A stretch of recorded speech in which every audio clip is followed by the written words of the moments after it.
सभी को नमस्ते बच्चों।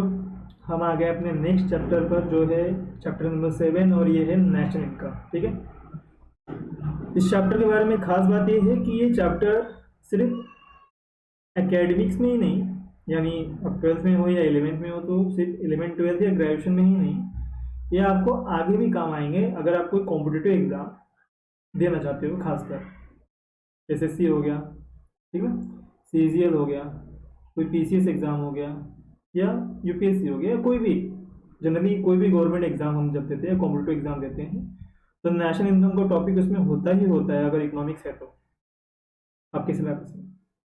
क्योंकि नेशनल इनकम एक ऐसा कॉन्सेप्ट है जो देश से जुड़ा हुआ है। तो जब आप सरकारी डिपार्टमेंट अप्लाई करते हो या उसके लिए एग्ज़ाम देते हो, तो सरकार चाहती है कि आप इस कॉन्सेप्ट को भी हमेशा समझो, ठीक है। क्योंकि किसी भी देश के लिए उसकी इकनॉमी बहुत इंपॉर्टेंट होती है, उसकी इनकम बहुत इंपॉर्टेंट होती है, कोई समझे। तो इस टॉपिक को बस 12th बोर्ड के लिए या 11th के लिए ही नहीं समझेंगे, इस टॉपिक को हम आगे के लिए भी एकदम पक्का करने के लिए समझेंगे कि ये होता क्या है। अगर आपने आज तक बिल्कुल नहीं सुना है, कोई बात नहीं, इसे हम बहुत अच्छे से करेंगे, ठीक है। तो बात कर लेते हैं नेशनल इनकम की। वर्ड के हिसाब से जाए तो ये है राष्ट्रीय, और ये है इनकम, यानी राष्ट्रीय आय। राष्ट्रीय आय, ठीक है, इनकम को हिंदी में आय कहते हैं।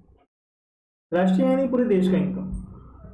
जैसे कोई एक इंसान है, इंडिविजुअल पर्सन है, उस इंडिविजुअल पर्सन जो कुछ भी कमाता है पूरे साल भर में, वो उसकी आय होती है। अगर देखो ना, लोग टैक्स भरते हैं, साल भर कितना कमाए हैं तो उसके हिसाब से हमें टैक्स पे करना पड़ता है। एक लिमिट तक फ्री है, उसके बाद क्या है, टैक्स लेते हैं, राइट।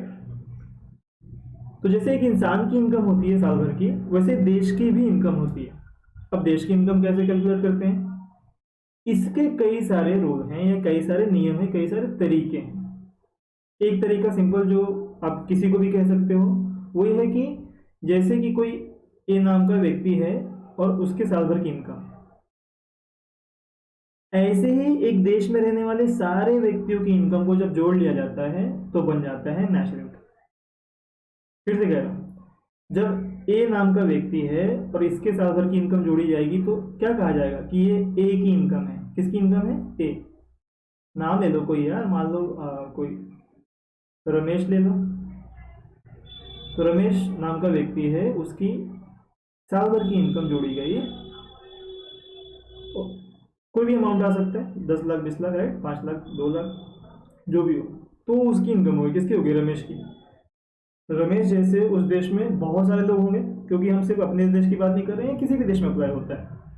तो किसी भी देश में रहने वाले सारे व्यक्तियों की आय, महिला पुरुष हर किसी की आय, जो भी कमा रहा हो वहाँ पर उस देश में, जो भी रहकर कमा रहा है, कुछ कार्य कर रहा है, इकोनॉमिक एक्टिविटी कर रहा है, तो जब उन सबकी इनकम जोड़ ली जाती है तो क्या बनता है, नेशनल इनकम। ठीक है, अब इसे देखने के अपने अपने नजरिए होते हैं, जो हम आगे धीरे धीरे समझेंगे, ठीक है ना। चलो, इतना समझ गए। अगर कोई सिंपल भाषा पूछे तो कह देना पूरे देश की इनकम, पूरे देश में जितने लोग काम करते हैं उन सबकी इनकम को जोड़ने के बाद जो बनता है वो नेशनल इनकम होता है। पूरे देश में जो भी लोगों ने कमाया वो सब जोड़ लेंगे तो नेशनल इनकम, और सिंपल भाषा में पूरे देश की इनकम नेशनल इनकम। ठीक है, चलो आगे चलते हैं। Introduction. So national income is one of the important subject matter of macro economics. Yes, पहली बात तो ये बहुत ही इंपॉर्टेंट टॉपिक है, मैंने आपको पहले ही कहा। इसके अलावा ये सबसे इंपॉर्टेंट टॉपिक किस चीज़ का है, ये मैक्रो इकोनॉमिक्स का सबसे इंपॉर्टेंट पार्ट है। आई होप आपको पता होगा कि इकोनॉमिक्स को हम दो पार्ट में पढ़ते हैं, माइक्रो और मैक्रो। मैक्रो में हम लोगों ने डिमांड देखा, सप्लाई देखा, individual income, individual production, individual जो भी कुछ देखा सब इंडिविजुअल देखा, यानी एक सिंगल, चाहे वो व्यक्ति हो, कंपनी हो, कोई जगह हो, सिंगल, राइट। मैक्रो में हम सबको एक साथ देखते हैं। अगर एक व्यक्ति की बात करेंगे तो सारे व्यक्तियों की बात करेंगे, सप्लाई की बात करेंगे तो सबके सप्लाई की बात करेंगे, डिमांड की बात करेंगे तो सबके डिमांड की बात करेंगे। मैक्रो में ही था, राइट, ह्यूज, बड़ा। तो नेशनल इनकम भी क्या है, मैक्रो इकोनॉमिक्स का पार्ट है, उसका सब्जेक्ट मैटर है। कैसे, क्योंकि हम इसमें देश में रहने वाले सारे इंडिविजुअल्स की इनकम की बात कर रहे हैं, एक की बात नहीं कर रहे हैं, यानी देश में जितने लोग हैं सबकी इनकम की बात हो रही है। माइक्रो में हम एक की बात करते थे कि रमेश की इनकम कितनी है, या सुरेश की इनकम कितनी है, रामू की इनकम कितनी है, शाहिद की इनकम कितनी है, ठीक है, अजय की इनकम कितनी है, जो भी ले लो, जिसका भी नाम, किसी भी एक, महिला पुरुष या कोई भी हो, किसी भी एक का, राइट। लेकिन यहाँ पर हम किसी भी देश में रहने वाले सारे लोगों की इनकम को कैलकुलेट करते हैं और वही हमारा नेशनल इनकम होता है, राइट। इसीलिए ये सब्जेक्ट मैटर किसका है, मैक्रो इकोनॉमिक्स का है, ठीक है। आई होप भूलोगे नहीं हम। तो the national income comprises of all the firms and factories. क्या लिखा है कि नेशनल इनकम किससे मिलकर बना हुआ है, किन सब चीज़ों का कंपोनेंट है ये, देश में जितनी फर्म्स हैं, फैक्ट्रीज हैं, देश में जितने शॉप्स हैं, मार्केट्स हैं, जितने भी बैंक हैं या और अदर फाइनेंशियल इंस्टीट्यूशंस हैं, बहुत सारे जो डिपार्टमेंट्स हैं, चाहे गवर्नमेंट हो गए या फिर प्राइवेट हो गए और उनके ऑफिसेस हैं, इन सब की एक्टिविटीज़ से कहीं जाकर हमारा नेशनल इकोनॉमी बनता है, यानी देश की अर्थव्यवस्था बनती है, राष्ट्रीय अर्थव्यवस्था बनती है। आपने सुना होगा ना राष्ट्रीय अर्थव्यवस्था, चीन की अर्थव्यवस्था इतनी बड़ी है, अमेरिका की अर्थव्यवस्था इतनी बड़ी है, जापान कितनी बड़ी है, यूके कितनी बड़ी है, हमेशा हमेशा सुनते रहते हैं, राइट। और हाल ही में हमने इंग्लैंड को क्रॉस करके उससे आगे एक कदम बढ़ गए, आई थिंक 5वें स्थान पे आ गए या फिर चौथे, जो थोड़ा ध्यान नहीं आ रहा। तो इकोनॉमी क्या, किसी भी देश की अर्थव्यवस्था, यानी वहाँ पे बिजनेस का लेवल क्या है, सर्विस का लेवल क्या है, प्रोडक्शन का लेवल क्या है, एक्सपेंडिचर का लेवल क्या है, इन्वेस्टमेंट का लेवल क्या है, वहाँ पे बाजार का लेवल क्या है, शेयर मार्केट से लेकर लोकल मार्केट तक सब चीज़ का, इससे अर्थव्यवस्था बनती है।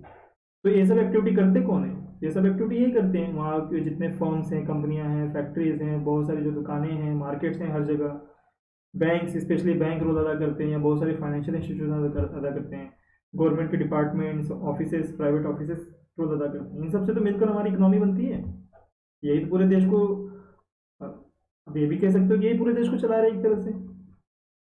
सोच लो अगर ये सब चीज़ें ना हो, कंपनी ना हो, फर्म्स ना हो, कोई कंपनी ना हो, कोई फैक्ट्री ना हो, कोई दुकानें ना हो, मार्केट ना हो, बैंक ना हो, तो क्या ही रह जाएगा वहाँ पे, कुछ भी नहीं। फिर किस तरह की एक्टिविटी, कुछ भी नहीं, ना कोई खरीदेगा, ना बेचेगा, ना पैसे होंगे, ना कुछ होंगे, कुछ भी नहीं होगा। तो इन सब चीज़ों से हमारी अर्थव्यवस्था बनती है, कहने का मतलब ये, ठीक है। इन अर्थव्यवस्था में होता क्या है, तो national income is a composite major, composite, national income क्या एक कंपोजिट मेजरमेंट है इन सब चीज़ों का, और इकोनॉमिक एक्टिविटीज़ का। यस, अब इकोनॉमिक एक्टिविटीज़ क्या होती है, ये हमने 11th के बुक में पढ़ा था खासकर। वो एक्टिविटीज़, इकोनॉमिक एक्टिविटीज़ कौन सी है, वो सारी एक्टिविटीज़ जिससे कुछ मनी अर्न होता है, जिससे क्या होता है, कुछ मनी अर्न होता है।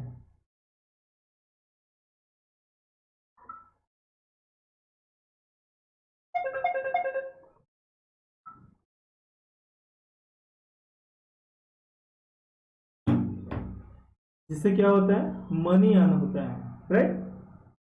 या जहाँ पे भी पैसा इन्वॉल्व हो वो सारी एक्टिविटी इकोनॉमिक एक्टिविटी, चाहे क्रिकेटर ले लो, एक्टर ले लो, रास्ते पे कोई छोटे स्टॉल लगा कर कुछ बेच रहा है, राइट, चलते चलते कोई कुछ बेच रहा है, कुछ भी, कोई भी ऐसी एक्टिविटी जो पैसे में, पैसे के लिए की जा रही है, वो सब इकोनॉमिक एक्टिविटी है। तो जो नेशनल इनकम है वो सीधी सी बात है, उन सारी एक्टिविटीज़, इकोनॉमिक एक्टिविटीज़ का जोड़ है जो पैसे के लिए की जा रही है। तो पैसे के लिए क्या क्या किया जाता है, एक तो गुड्स एंड सर्विसेज बनाए जाते हैं पैसे के लिए, राइट, जिसमें मनी इन्वॉल्व है, डिस्ट्रीब्यूशन किए जाते हैं, supply of goods and services, exchanges होते हैं, खरीदना और बेचना होता है, कंजप्शन होता है, चीज़ों को इस्तेमाल किया जाता है, यूज़ किया जाता है, कंज्यूम किया जाता है। तो ये सारी एक्टिविटीज़ क्या हैं, इकोनॉमिक एक्टिविटीज़ हैं। और इन्हीं सब एक्टिविटीज़ से जो पैसा जुड़ा है, उन्हीं पैसे को जब जोड़ दिया जाता है तो बन जाता है नेशनल इनकम। क्या बन जाता है, नेशनल इनकम। क्योंकि कोई बनाकर कमा रहा है, कोई सप्लाई करके कमा रहा है, कोई खरीद बेच कर कमा रहा है, और कोई कंज्यूम करके कमा रहा है, मतलब जो भी है इसी तरह से, ठीक ना। तो ये सब एक्टिविटीज़ है जिसमें पैसे इन्वॉल्व हैं, और इन्हीं पैसों को, इन्हीं सब चीज़ों की जो वैल्यू होती है उसको जब जोड़ लेंगे पूरे देश की, तो बन जाएगा नेशनल इनकम, ठीक है। और यही क्या है, but it is also an indicator, objective indicator of economic welfare of the people in the country. और यही क्या है, किसी भी देश की अर्थव्यवस्था या वहाँ की आर्थिक स्थिति को पहचानने का एक जरिया भी है। जैसे मान लो कि प्रोडक्शन लेवल कम हो गया, किसी साल किसी देश में प्रोडक्शन लेवल कम हो गया, तो हम क्या कहेंगे, अरे वहाँ की अर्थव्यवस्था कम हो गई है। डिस्ट्रीब्यूशन लेवल कम हो गया, एक्सचेंज लेवल कम हो गया, खरीदना बेचना बहुत कम हो गया, लोग कंज्यूम नहीं कर रहे हैं, कुछ खा पी नहीं रहे हैं, कपड़े खरीद नहीं रहे, वगैरह वगैरह जो भी है। तो जब एक्टिविटीज़ कम होती है तो हम कहते हैं इकोनॉमी क्या हो रहा है, अर्थव्यवस्था डाउन जा रही है। अर्थव्यवस्था डाउन जाएगी तो सीधी सी बात है, नेशनल इनकम भी क्या हो जाएगा, कम हो जाएगा। लोग खरीदेंगे बेचेंगे ही नहीं तो पैसे कैसे आएंगे, और पैसे नहीं बनेंगे तो फिर नेशनल इनकम बढ़ेगा कैसे, कमाई कैसे होगी देश की, नहीं होगी ना। सिंपल, ठीक है। ओके, तो आगे बढ़ने से पहले मैं एक छोटा सा आपको हाँ बता दूँ, यहाँ बता देता हूँ। देखो, इनकम को देखने का दो तरीका होता है, यहाँ पे मैं बता देता हूँ वो सिंपल दो तरीका, और भी कई तरीके होते हैं लेकिन सिंपल दो तरीका बता देता हूँ। मान लेता हूँ कि कोई कंपनी है ए, कोई कंज्यूमर है पी, यानी एक ग्राहक है, ठीक है ना, और ये दुकानदार है, चलो यही मान लेते हैं, कंपनी में छोड़ो, दुकानदार पकड़ लो, ग्राहक और दुकानदार। ग्राहक ने 5 किलो आटा खरीदा, वीट, ठीक है, आटा, गेहूं नहीं, floor, wheat floor, sorry wheat floor, आटा मतलब वीट फ्लोर, ठीक है। एग्जाम्पल पकड़ लेते हैं, 300 का हो गया। तो इन्होंने क्या किया, गुड्स दिया इन्हें, वो वीट दिया इन्हें, फ्लोर दिया, यहाँ पे लिख देते गुड्स। इन्होंने क्या दिया रिटर्न में, पैसे, मनी। अब एक्चुअली में देखा जाए तो कमाया किसने, दुकानदार ने। तो नेशनल इनकम का कैलकुलेशन कहाँ से होगा, दुकानदार की तरफ से होगा, राइट। कितना कमाया, मैंने कहा 300 का वो वीट फ्लोर था, जो आटा था 300 रुपये का। तो ये 300 रुपये किस में जुड़ जाएगा, नेशनल इनकम में। ये तो सिंपल सिंपल नजर आ रहा है, हमने यही पढ़ा ना कि हर कोई जो कमाता है उसकी कमाई को जोड़ दिया जाए, यहाँ पे कमाई के एंगल से देख रहे हैं। लेकिन ये 300 जो इसने कमाया, किसी के लिए खर्चा भी है, खर्चा किसके लिए है, वो पी के लिए था। पी ने 300 किसको दिया, दुकानदार को, जिसकी इनकम हो गई। तो पी के लिए वो क्या है, एक्सपेंडिचर, वही 300, और दुकानदार के लिए क्या है, इनकम। अब चाहे यहां से देखो तो भी 300 है, और एक्सपेंडिचर लेवल पे देखो तो भी 300 है। तो कभी कभी नेशनल इनकम जो है ना, वो इस ग्राहक का एंगल से देखा जाता है कि खर्चा कितना किया सारे ग्राहकों ने, देश में जितने लोग हैं वो लोग खर्चा कितना कर रहे हैं। तो जितना खर्चा करते हैं कभी कभी उसको जोड़कर नेशनल इनकम बना दिया जाता है, क्योंकि इसको ये 300 इसने दिया तभी तो इसका ये 300 इनकम हुआ।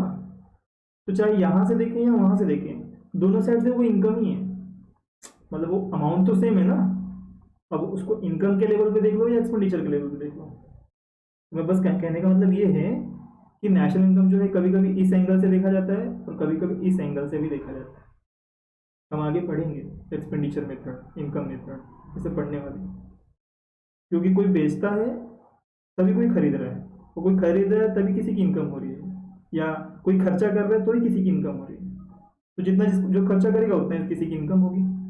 तो चाहे इनकम के साइड से देखो या खर्चे के साइड से देखो, नेशनल इनकम दोनों साइड से सेम नजर आएगा, लगभग। ठीक है, आई होप समझ रहे हो, ठीक है ना। चलो तो आगे चलते हैं। So in India, establishment of the National Income Committee in 1949 marked the beginning of the government effort for regulation of compilation of national income estimates. तो क्या रहे कि इंडिया में शुरू कब हुआ नेशनल इनकम कैलकुलेट करने के लिए, पता करने के लिए, एस्टिमेट करने के लिए, 1949 में, आजाद देश की आज़ादी के 2 साल बाद इन्होंने कमेटी बनाई, नेशनल इनकम कमेटी, और वो हर साल क्या करने लगी, देश की इनकम को कैलकुलेट करने लगी, एस्टिमेट। यानी देखो एस्टिमेशन नहीं होता, एग्जैक्ट तो नहीं कोई कैलकुलेट कर सकता, लेकिन हाँ इतना देश में इनकम हो रहा है ये पता कर सकते हो। एट प्रेजेंट, आज के डेट में कौन करता है इसे, सेंट्रल स्टैटिस्टिकल ऑर्गेनाइजेशन, CSO कहा जाता है इन्हें, compiles and publishes data on the national income and allied aggregate everywhere. तो पहले एनआईसी करती थी यानी नेशनल इनकम कमेटी करती थी, अब सेंट्रल स्टैटिस्टिकल ऑर्गेनाइजेशन करती है, वो कंपाइल करती है सारे डेटा को। और आज के डेट में जो टेक्नोलॉजी एकदम वास्ट हो गई है, हर चीज़ के लिए हमारे पास क्विक एफिशिएंट रिसोर्सेज हैं, तो डेटा कलेक्ट करना भी बहुत मुश्किल नहीं होता है, आराम से डेटा कलेक्ट होता है और उसे पब्लिश भी किया जा सकता है, इंटरनेट पे कर सकते हैं, प्रिंट भी करने की जरूरत नहीं, राइट। हर साल किया जाता है, ये बात ध्यान रखना, नेशनल इनकम हर साल कैलकुलेट हो, जैसे हमारी इनकम हर साल कैलकुलेट होती है, हम टैक्स देते हैं, वैसे देश की भी इनकम हर साल कैलकुलेट होती है, ठीक है ना। चलो आ जाते हैं मीनिंग पे। So modern economy is a money economy, बहुत बड़ी बात लिखी है। आज की जो इकोनॉमी है वो कौन सी इकोनॉमी हो चुकी है? मनी इकोनॉमी हो चुकी है। हर जगह पैसा पैसा पैसा पैसा, सब कुछ पैसे में कैलकुलेट किया जा रहा है। तो इसीलिए national income of a country is expressed in term of money, इसीलिए किसी भी देश की अर्थव्यवस्था को या उसकी इनकम को पैसे मनी में एक्सप्रेस किया जाता है, दिखाया जाता है, ठीक है। The total income of the nation is called national income. देखो बहुत सिंपल भाषा में लिखा है कि किसी भी देश की income, the total income of a nation, राष्ट्र की इनकम जो होती है किसी भी देश की, वही क्या कहलाती है? National income. सिंपल भाषा, कोई पूछे तो ये आप कह सकते हो। थोड़ा अलग एंगल में क्या लिखा है कि इनकम, नेशनल इनकम क्या है? फ्लो, एक बहाव है। किस चीज का बहाव? मतलब एक तरह का फ्लो। क्या फ्लो?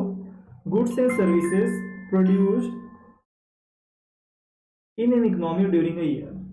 बहुत सिंपल भाषा में लिखा है कि एक साल में किसी भी देश में या किसी भी अर्थव्यवस्था में जितने भी गुड्स एंड सर्विसेज बनाकर बेचे जाते हैं वही नेशनल इनकम है। अभी मैंने थोड़ी देर पहले कहा था, बनाकर बेचने का मतलब सेल करना, और कोई ना कोई परचेज करेगा। तो चाहे सेल के एंगल से देखो या परचेज के एंगल से देखो, दोनों साइड से सेम नजर आ रहा है। तो चाहे सामान या सर्विसेज, सर्विसेज का मतलब क्या हो गया? डॉक्टर्स हो गए, लॉयर्स हो गए, इंजीनियर्स हो गए, राइट, टीचर्स हो गए, ये सब कौन है? ये सर्विस प्रोवाइडर्स हैं।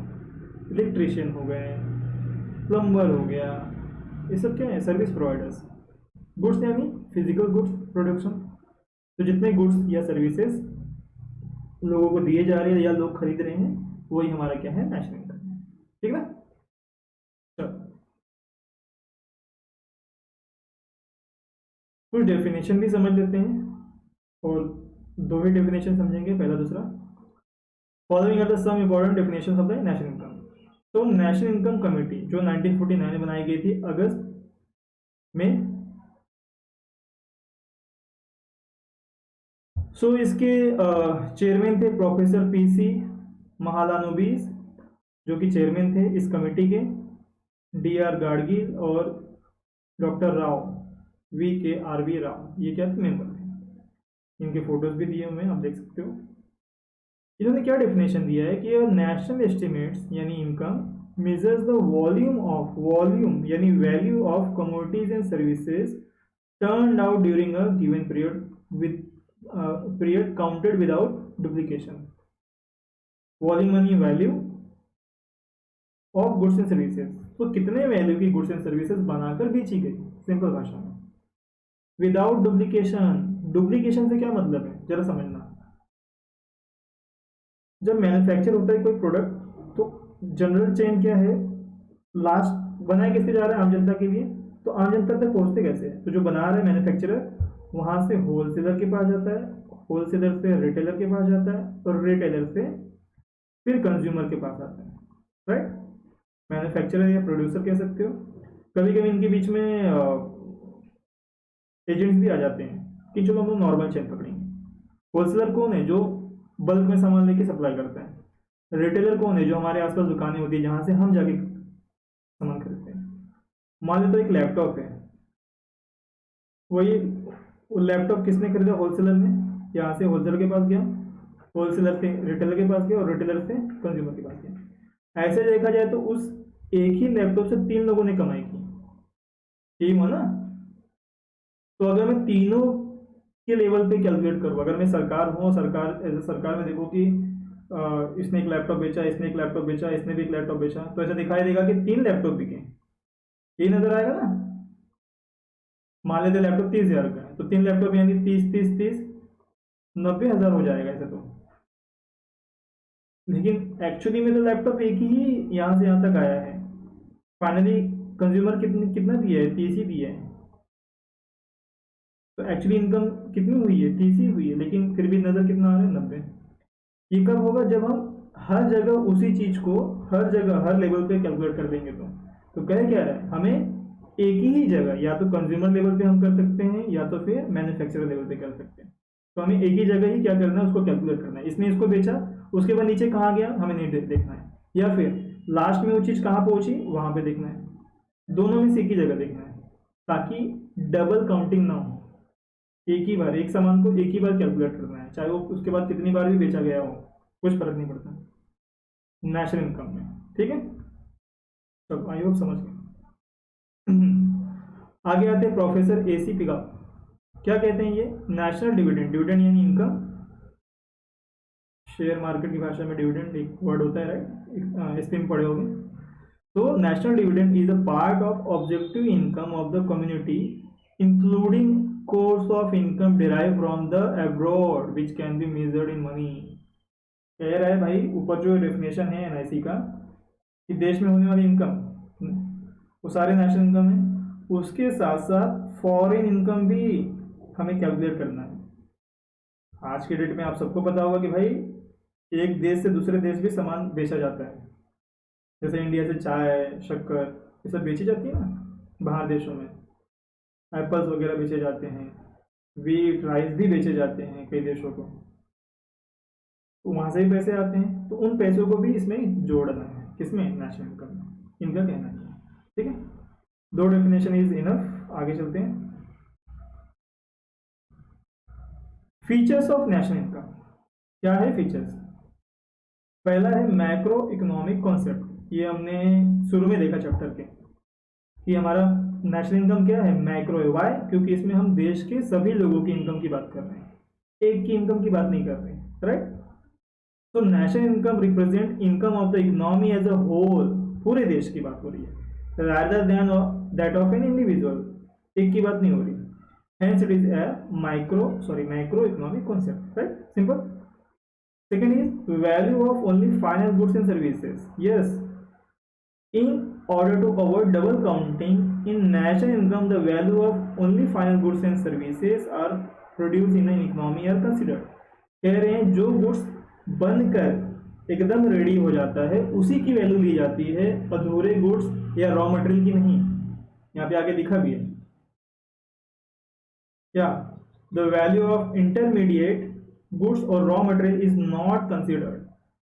कोई गुड्स जो अधूरा है, पूरी तरह से बना नहीं है, उसकी वैल्यू नहीं ली जाती। जब तक पूरा गुड्स रेडी नहीं हो जाता तब तक हम उसकी वैल्यू नहीं कैलकुलेट करेंगे नेशनल इनकम में।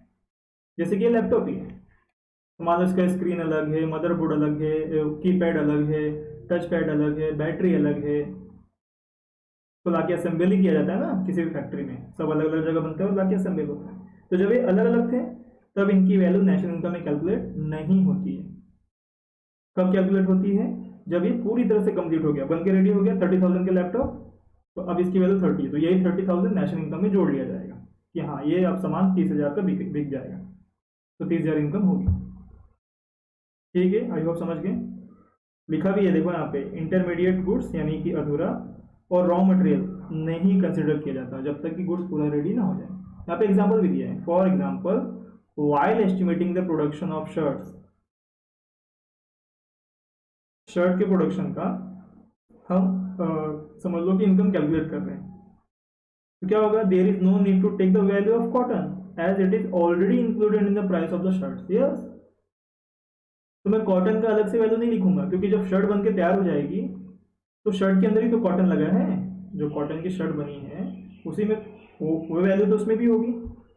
जैसे कि लैपटॉप है तो बैटरी का वैल्यू, स्क्रीन का वैल्यू, टच पैड का वैल्यू, कीपैड का वैल्यू, राइट, ये बाकी बॉडी का वैल्यू, प्लास्टिक बॉडी का वैल्यू, इन सब का वैल्यू अलग अलग था। जब जोड़ दिया तो वैल्यू क्या हो गई, लैपटॉप रेडी हो गया। तो मुझे अलग से इनकी वैल्यू जोड़ने की जरूरत है क्या कि स्क्रीन का भी वैल्यू जोड़ूँ, नहीं, वो तो ऑलरेडी लैपटॉप में इंक्लूडेड है। ठीक है ना, तो इसीलिए डबल काउंटिंग ना हो, इसीलिए एक ही बार जब गुड्स रेडी हो जाता है पूरा तभी उसकी वैल्यू नेशनल इनकम में जोड़ी जाती है।